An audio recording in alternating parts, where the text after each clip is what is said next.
Well, hello everyone. Welcome to Redneck Ways. How's everybody out there in YouTube land? Well, I hope you guys had fun and dandy. I went to the flea market today, guys. It's Saturday, and found a couple little things I want to share with you all. Got that here a while back, probably about 5 years ago. It's DeLorean Hot Wheels, but I found two of them today. The actual Back to the Future DeLorean. And I thought it just didn't have wheels at all. It's a Hot Wheels, but it does. It has these little tiny wheels. And I was able to find two of them. The boy had them, and so I can give one to my grandson. So yeah, I have two of those now. So I got one to give away. I bought these little boxes here he was selling them for $1 a piece, which that's not bad. It's a quarter cheaper than where they was going. I say these get sold at the Dollar Tree, I would say. But they're nice little boxes if you want. You got some old ones that you want to keep dust off of, like this little red Baron I bought the other day. He fit in there nice and snug. And then check this out, guys. Now, it's not in super good shape, but I haven't had one since I was probably about 11. And it is Evel Knievel's jet rocket that he tried to jump Snake River. Here's a picture of that crazy jump that he was going to try to make. Here's a couple pictures. Ain't that crazy? What was Evel Knievel thinking about? But tell you what, guys, I think that's what United States needs today is an Evel Knievel, because instead of all this hate and everything, people were gathering around to see someone die. So, but it's supposed to have a little rubber tip right here, and it's gone, and the back fin looks like somebody chewed it off, and the stars are wore off. So it's not a super good. Here, I'll put a picture of one's in really good shape. But I'm just glad to find it. I haven't seen that for a very long time, so I was glad to get that. But enough of my Hot Wheels, my crazy collection. I just love Hot Wheels. I'll probably always will. And there's nothing wrong with it. And if you like Hot Wheels and someone's trying to tell you there's something wrong with it and you're 50 years old, there's not. I mean, if you're just sitting there loving your old cars. I was in a relationship like that, and it's like, you're not a kid. You're not a boy no more. You know what? Duh, I know that. I go out and work my butt off every day. If I want to buy me a Hot Wheels at the end of the week, so be it. Right, guys? Who agrees with me? Put it down in the comments. But anyway, guys, enough about the Hot Wheels. We're going to look at some records that I got, and we're going to spin a couple. So let's go over here to the table. Now, these are some oddball ones, but at the same time, a couple of them I'm really glad I found. I've never had a copy of the Carter Family, and I am a big Johnny Cash fan. As you can see, there's my clock on the wall, and see who it is? Johnny Cash. Did I say Carson? I love Johnny Carson too. Johnny Cash. But June Carter, this is her family, and as we all know, she married Johnny after he dealt with his demons. And actually, was it for June Carter, we probably wouldn't have had Johnny Cash as long as we did. So I was glad to get this. And this actually has the Wildwood Flower, which June Carter sang. That was one of her songs that she always sang with the family. Now, I don't know where the mother is. I thought there was two sisters and the mom and dad. So I don't know if June Carter's on this. I looked it over while I was down there before I bought it. But when I seen the Wildwood Flowers, I knew she sang that. So I don't know. But as you see, I don't see the mom, because unless that's the portrayal of her mom. But both these girls look too young to be her mom. So I don't know. So we'll just have to listen to it, and I can find out for sure as soon as we start listening to it. And actually, I haven't even looked at it inside to see if it's an actual record. I'm bad about that. Buy the record and just look at the cover, and not look at the record inside. Let's see. Yeah, the Carter family. Okay, cool deal. And yeah, I have never seen a Carter album. So, and I bought this, guys. I know it's a crazy one, but it's more of a just a novelty. Because how many people has a Jane Fonda workout record in their record collection? Jane Fonda, when I was young, in I guess the 80s, yeah, she was big. She's a big deal. Jane Fonda. Look at that picture of her. Sure, a pretty young lady. But yeah, she did good with her Jane Fonda and her workout, and I think she had some kind of I forget what the device was that you can Thigh Master. I don't know if that was Jane Fonda or not. I think it was the Thigh Master. Here's a picture of it if you've never seen it. But I think it was like $19, $19.99. Made her rich. But yeah, I thought I wasn't going to get it, but I thought, well, it's odd. It's an oddity for my collection, so I got it. And I'm kind of wondering what kind of music's on it. I don't know. Is it just exercise? Is it just her making exercise sounds, or what? It's hard to do this. Let me put you guys on tripod. There we go. That's better. I just want to see what this record came with. Okay, it came with like exercise here. And it's just different positions. Jane Fonda's workout, new and improved. What in the world is that? The turtle? There's all kinds of crazy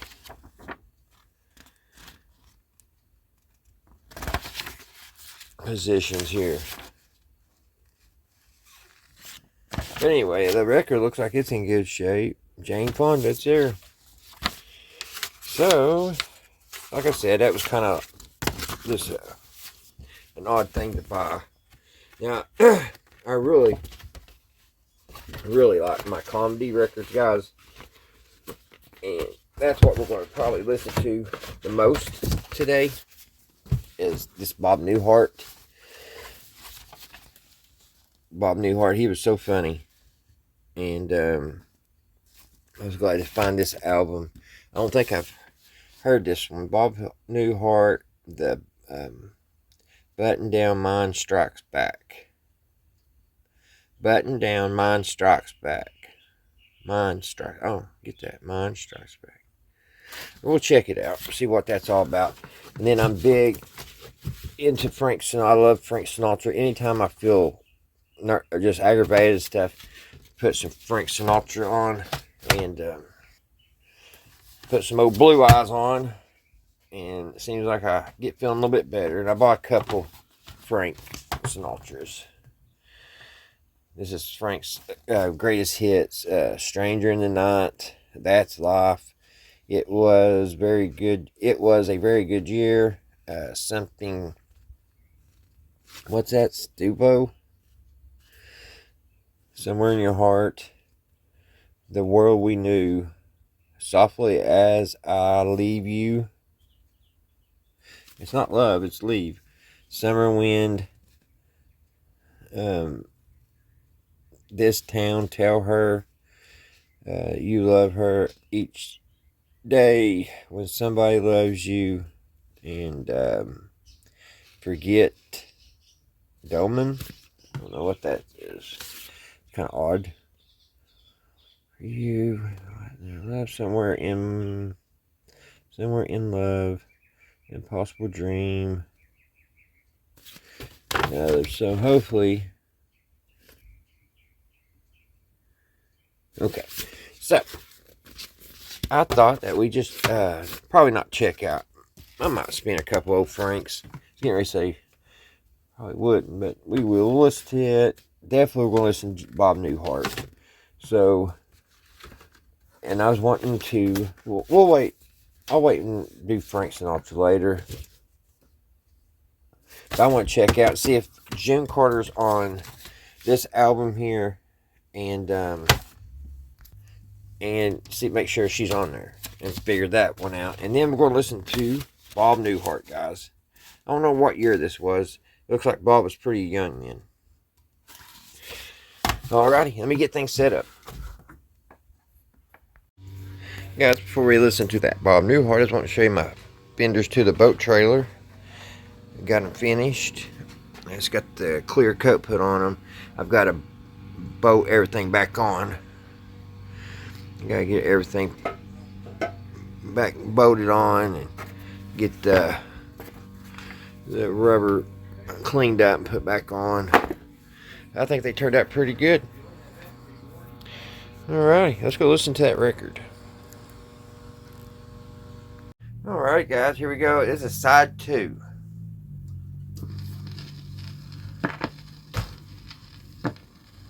I worked as an accountant for a number of years in Chicago, and I had a kind of a strange theory of accountancy.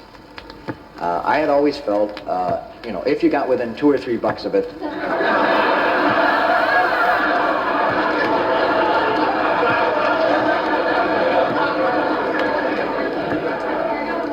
but this never really caught on. And as a consequence, I held a number of different accounting jobs, you see.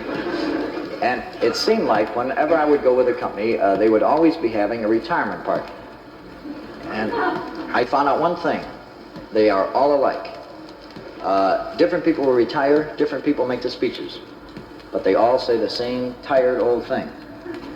I went to one in Chicago for a guy named Chuck Bedlow. He was an accountant, and he was retiring after 50 years. And first of all, Mr. Clayton got up. He was the president. He gave a little address. Then Mr. Tipton, the vice president, gave a little address.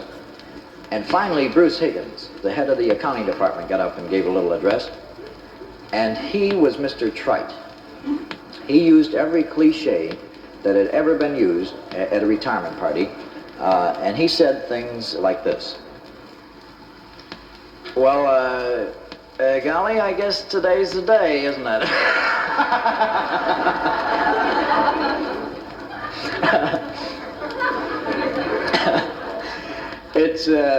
It's really going to seem funny though, golly, walking in here Monday morning and not seeing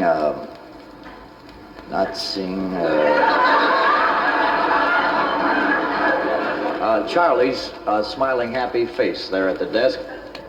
I got to calling him smiling, easygoing Charlie. And I guess most of us had some sort of nickname or other. We used to call him from time to time. I'll never forget, well, that too, yeah. I'll never forget, a kind of amusing thing happened. I just gotten out of college, and now what's the phrase I'm looking for here? Well, a little wet behind the ears, I guess might be the way to put it.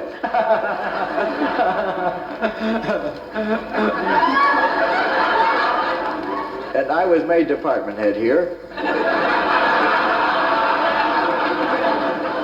And many's the night that Charlie and I used to sort of burn the midnight oil, so to speak. So let's really hear it now for a wonderful old guy. Charlie Bedlow. Charlie?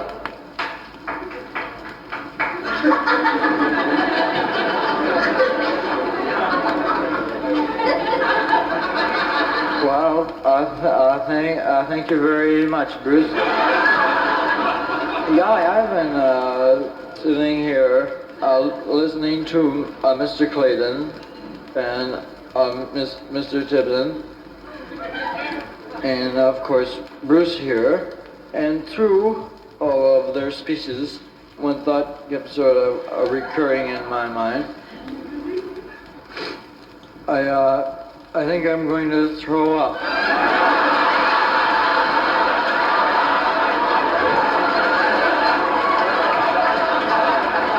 I have never heard such dribbling all my life. I don't suppose that it ever occurred to any of you that I had to get half stoned every morning to make it down to this crummy job.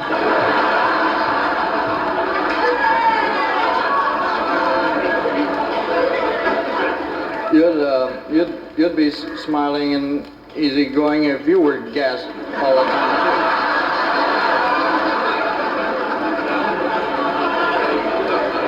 too. But you put in your 50 years,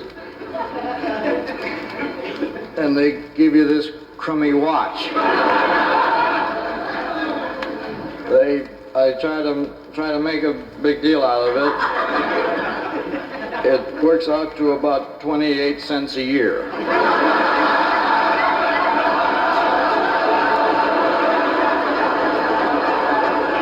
But seriously, if it hadn't been for the 50 bucks a week that I glommed out of petty cash,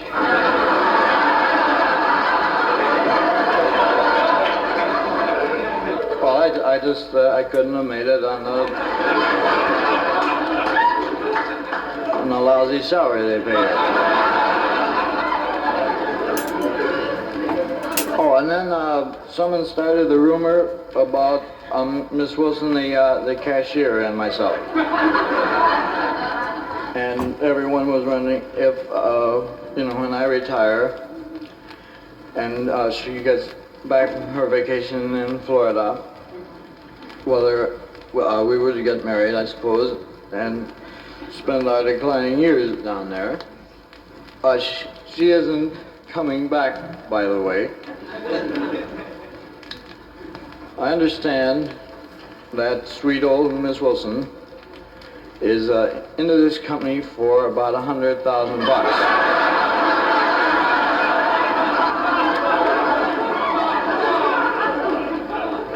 It's a little deal that she's worked out. She either calls it double payrolling or ghost payrolling, or something having to do with payrolling. I can never make heads or tails out of what she was talking about. Of course, she's down in Mexico with 100,000, and I'm up here with this crummy watch.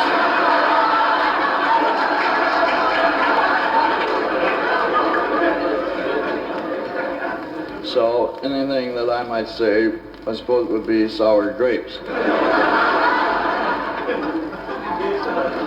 One last thing. A lot of people have asked me, Charlie, what are you going to do when you finally retire? Are you going to get a little part-time job in Florida, or just a loll around the beach? Or in other words, what am I going to do? I have some tapes from some office parties.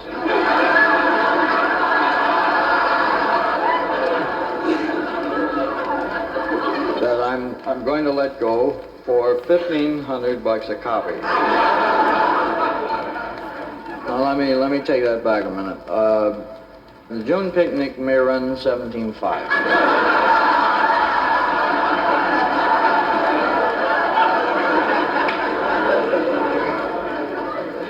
And with the money that I make off of the tapes and Ms. Wilson's 100,000, I should do pretty good. Thank you very much. Thank you.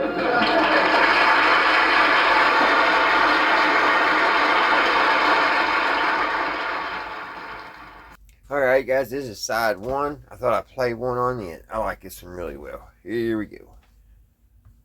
I was in the Army. Who worked in the Army? Let's see. I'm not letting any cats out of the bag, and I was stationed at the Presidio in 1954, and I happened to go back a couple weeks ago, and I would duck my head into offices, and I'd go like, hi, Jim, hi, Harry. And instead of Jim or Harry, there would be a giant machine there with lights on it, lights going up and down, and cards dropping into slots, And I had the weird feeling that the machine was about to say, hello, Bob. The really weird thing is going to be when they finally design the ultimate machine in automation, which is required to fire another machine, And the one machine is ushered into the other machine's office, and the boss machine says, Sit down, machine.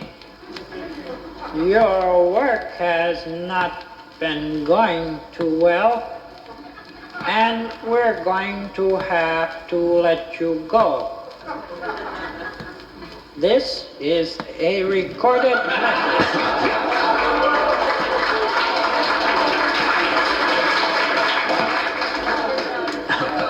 what I'm getting at is more and more jobs in the Army are being eliminated by the machine. There is one job that they will never eliminate in the Army through the machine, and that is the job of the foot soldier. And as long as they can't replace him, they're never going to be able to replace the griper. We've always had gripers. We had the griper in the Korean War, had him in World War II, in World War I, in the Civil War, and it stands to reason that we must have had gripers in the Revolutionary Army. And I thought it might be kind of interesting to imagine what a griper in the Revolutionary Army might have been like. And I think he might have been like this.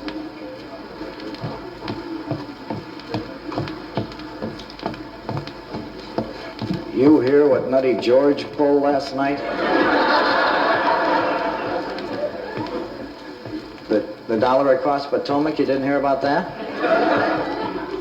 You know, he had us out till 3 in the morning looking for the damn thing.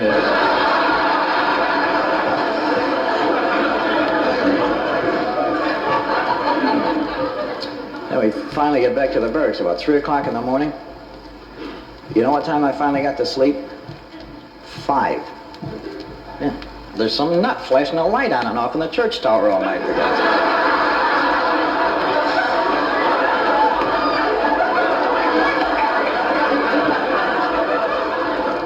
Oh, and then the minute he quits, this drunk goes riding through town, screaming.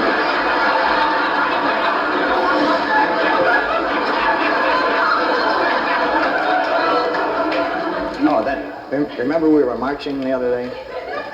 And I had those shoes on that are 2 sizes too small for me. I've been trying to turn in the quartermaster for the last 3 weeks. And, you know, I kept kind of favoring this right leg all the time, you know? And, what was it? Harry had the flag and Al was blowing flute or something like that, everybody.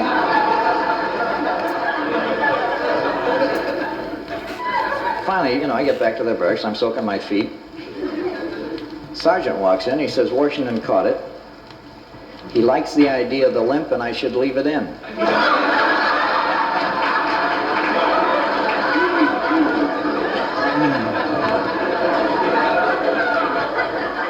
Oh, we got some real winners on our side. What do you think of Benny? Yeah, George's friend, Benny. Yeah, Franklin, the one with the square glasses, you know? There's a real flip on him. You've heard what he does for kicks, haven't you? Next time we have a thunderstorm, watch him.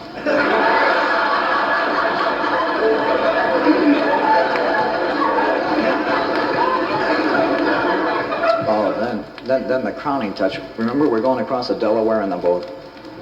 Ice on either side, right? Dead of the night. Who do you suppose gets up and walks to the front of the boat and stands in the front of the boat? Nutty George, sure.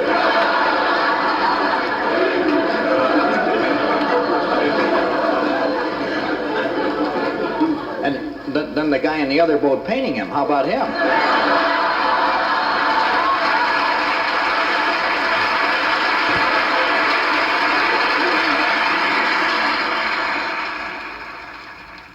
Alrighty, guys. What do you think about that? About Bob Newhart. Like I said, some of it's kind of timeless. So, alrighty, guys. I hope y'all having a great weekend. Hope everybody's doing good. Everybody's doing fine. And everything's going your way. Until the next one, guys, I'll see you right here. Redneck Ways. Bye, guys.